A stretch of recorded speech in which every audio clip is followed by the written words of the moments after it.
tous, j'espère que vous allez bien. Aujourd'hui on se retrouve pour une nouvelle vidéo qui sera un unboxing et une découverte de produits du site Cross Stitch. Donc c'est un site qui propose des broderies, donc c'est vraiment une activité de loisir créatif que je n'ai quasiment jamais testé encore et je suis trop curieuse, donc on va unboxer ça ensemble et on testera un petit peu aussi les produits ensemble dans la deuxième partie de la vidéo. Alors j'ai reçu ça dans un sachet plastique comme ceci et on va découvrir les articles, je vous montrerai de plus près ensuite. Donc je vous mets aussi les liens des produits dans la barre d'information, un petit code promo aussi si les articles vous plaisent. Et je vais commencer tout de suite avec ce sachet de petits, comment on va appeler ça, de petits supports plastiques pour pouvoir enfiler tous vos fils à broder et bien les ranger. Donc pour ma part j'ai déjà du fil pour ma boutique en ligne Scrappy Boutique, donc pour mes créations avec du fil, et je me suis dit que ce genre de petites choses était hyper pratique pour aussi mes autres fils en plus des fils à broder. Donc il y en a vraiment pas mal dans le paquet et je trouve ça super pratique. Je vais vous montrer tout de suite aussi ce que ça peut donner. Voilà, je ferai des close-up, je vais installer mes petits fils dessus et voir ce que ça donne une fois rangé avec ces petits outils. Franchement il y en a pas mal, la qualité a l'air d'être plutôt sympathique, l'épaisseur elle est sympa, donc je trouve que ça peut être vraiment pas mal à utiliser pour ranger tous nos fils. Ensuite, j'ai pris des kits forcément à broder. Donc, on va commencer par celui-ci, parce que du coup, comme il est grand, il est dans une pochette différente. Le packaging est super sympathique et on a un modèle sur Totoro. Pareil, je vous le montrerai de plus près. On a les fils, les couleurs, enfin on a tout ce qu'il faut. On a donc l'aiguille dans le kit, les fils et le support, bien évidemment. Donc, le petit modèle sur la toile est ici. C'est rigolo, parce qu'il est jaune du coup. Comme ça, mais je pense que ce n'est pas pour faire du jaune. Enfin, il ne me semble pas que le résultat soit jaune, mais franchement, la toile est assez épaisse, la qualité a l'air d'être sympathique. Faudra quand même les raplatir aussi, je pense, mais le pli n'est pas sur le dessin. Donc très bien. Franchement, ça peut être super cool, j'adore. Alors c'est des petits projets vu que c'est quelque chose que je n'ai encore jamais testé. Donc voilà, on en choisira un ensemble et on le réalisera ensemble dans cette vidéo. Je pense que ça va être quand même plus sympa de vous montrer comme ceci. Donc les petites pièces comme ceci pour ranger les fils, ils sont au nombre de 100 et je vous les ai déjà montrés. Donc on va reprendre avec celui-ci que j'avais commencé à déballer plus tôt. Donc nous avons bien tous les éléments. On a une notice d'instruction. On a le quadrillage ici, enfin on a pas mal d'instructions. On va avoir les instructions en anglais, je pense uniquement. Ça a l'air de ça. Instruction for pre-printer fabric et instruction, c'est la même. C'est la même, je pense qu'elle est juste en double pour celle-ci. Donc là, ici, on a le modèle et pre-printer, ça veut dire que nos instructions sont directement notées sur la toile de point de croix. Et ensuite, nous avons les accessoires de fils et aiguilles. Donc une petite aiguille dans le sachet juste ici. Et là, les fils, je pense au nombre que nous avons besoin de couleurs. Donc il y a très peu de orange, rouge parce qu'il y a très peu de orange et rouge dans ce modèle-ci, je pense. Voilà.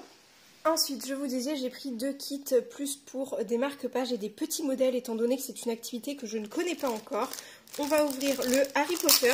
Franchement, les thèmes sont super chouettes. Vous avez beaucoup de choses, dessins animés et tout. Vous avez beaucoup de références à des choses que l'on connaît bien, je trouve. Donc là, on a assez peu de couleurs, donc ça peut être plutôt pas mal. Il n'y a que 6 couleurs, donc je pense qu'il sera un petit peu plus facile. Là, nous n'avons pas d'instructions. On a des tiges de stylo. Et je pense que, voilà, visiblement, nous avons un point de croix. Alors, un point de croix, du coup, qui n'a pas de modèle peint directement dessus. Alors, je pense que la toile, elle est pas tout à fait découpée. Les lignes, là, qu'il y a, je pense que c'est qu'il faudrait redécouper par la suite.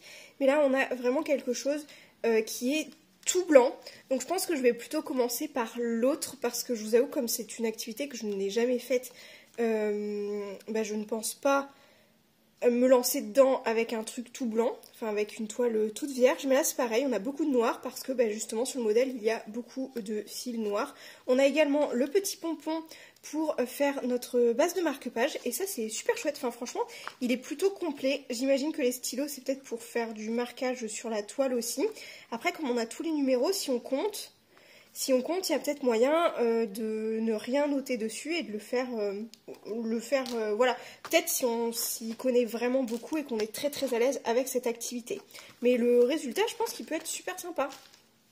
Franchement, et je pense que celui-ci, ça doit être exactement le même système.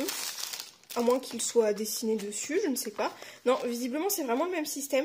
Là, les bords ont l'air d'être déjà découpés sur les lignes. Enfin, en tout cas un petit peu mieux au niveau des lignes. Et nous avons, là nous avons un stylo. On a le pompon pour faire le marque-page. Et là on a bien plus de couleurs. Et on a beaucoup plus, je pense que celui-ci c'est le plus gros travail. Ouais, effectivement, là il y a vraiment partout. Alors que sur le Harry Potter, il y avait beaucoup de blanc qui, je pense, n'est pas à compléter. Donc voilà, va falloir choisir peut-être un pour débuter l'activité, mais j'en ai pris 3 assez simples parce que c'est vraiment une activité que je n'ai jamais testée et que je suis très curieuse de découvrir. Je pense que pour découvrir l'activité, pour moi, ce sera celui-ci le plus facile étant donné que les motifs, enfin c'est tout déjà indiqué sur la toile, donc je pense que ça va être beaucoup plus facile. Celui-ci, j'ai vraiment un coup de cœur parce que même le packaging est top en fait, enfin le packaging est vraiment sympathique avec cette petite pochette. Je pense que je peux l'emporter un petit peu plus partout sans l'abîmer. Et du coup, voilà pour ça, je pense que je vais commencer lui et je vais vous dire ce que j'en pense. Je vais faire ça à tête reposée et hors caméra, je pense. Et j'ai envie de vous dire, je vous retrouve juste après pour vous dire ce que j'en ai pensé. Donc là, je pense qu'il y a plusieurs systèmes, il y a plusieurs modèles. Là, il y a des petits traits, là, il y a des petites croix, là, il y a tout rempli. Donc je pense qu'il y a plein de techniques différentes. Et on va voir ça, ce que ça donne. Et on va voir si j'arrive à le terminer ou si du moins j'arrive à le commencer plutôt pas mal.